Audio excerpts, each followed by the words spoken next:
Let's bring in right now an expert on doing business in China. For almost 2 decades, Jeremy Haft has been building companies on the front lines in China. He's overseen hundreds of projects between American and Chinese companies in a very wide variety of industries that include shipbuilding, refineries, auto parts, even maple syrup.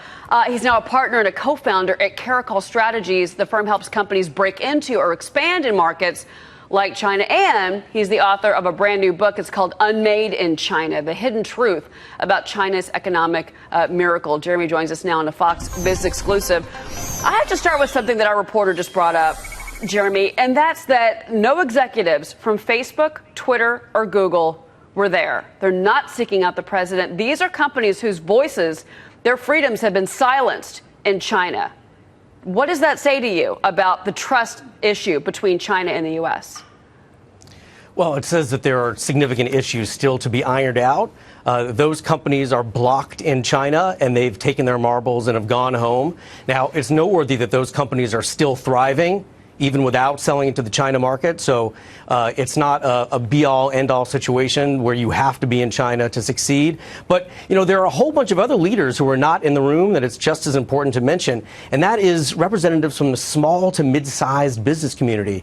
U.S. exports to China have tripled over the past decade, and 90% of the companies that are exporting to China, supporting jobs across this country, are small to mid-sized businesses. It would be nice if leaders from that community had a seat at the table as well. Well, and that's fair enough to your point, but there are some major issues that larger businesses, larger American corporations who have spent billions of investment dollars in China need to reconcile with this president. And I can imagine, at least I would hope, that some of these issues are coming up. I don't know, currency manipulation. Are they going to cop to that? Probably not. Human rights violations, patent stealing, and then, my God, cybercrime. I mean, that's the big one right now that I'm hoping the president addresses later this week with the Chinese president.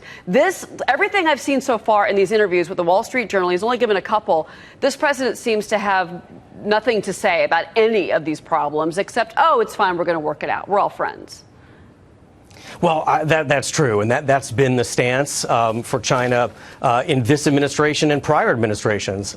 They want to accentuate the positive, and they're also playing to the folks back home. But these are real issues, and you got to remember that the Obama administration was threatening real sanctions against actors in China that were perpetrating these cyber theft crimes, and that brought a real discussion forward about how to form a framework going forward in terms of regulating cyber theft. So I think we're going to see that as at least one outcome from these talks that hopefully we'll be able to get some progress on in the future. Here's the toughest part. And again, this is something that our correspondent mentioned. The tough part, what makes this so complicated. And I want to show you something. The FBI, this came out over the summer. The FBI said that China is behind a 53% yearly jump in cyber economic espionage cases that they're investigating. That is an incredible jaw-dropping number.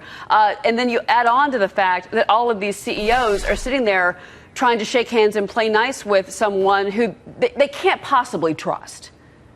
Well, that's true. And you see Michael Dell doubling down with a $150 billion investment pledge. But yeah, at the end of the day. But they're stealing our patents, and they've been doing it for years, and nothing seems to change. No, that's right. And that's part of the problem. I mean, we tend to think that, you know, the dictator can just wave a magic wand and make the problem go away, when in fact, you know, Xi has very little control over his own military. So this is a problem just as much for Xi as it is for the United States. And you're right. You raise a good point. No matter what we do to try to regulate this, how it gets enforced in China is very questionable. So our firms need to do a better job raising our defenses and policing cyber theft. Well, what do you mean? In a more aggressive posture. Jeremy, I'm so sorry. I'm almost out of time with you. But what do you mean by he has not much control?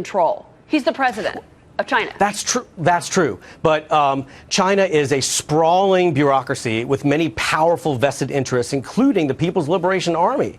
There's very little command and control. There are very powerful factions within that army that President Xi does not have control over and that are acting independently. So he's going to try to get a grip on these actors to try to get them in line if we're going to go forward anywhere on this cybersecurity deal. To be in a room with the president of China and those leaders, there's got to be some voices that are going to be heard, I hope, this week.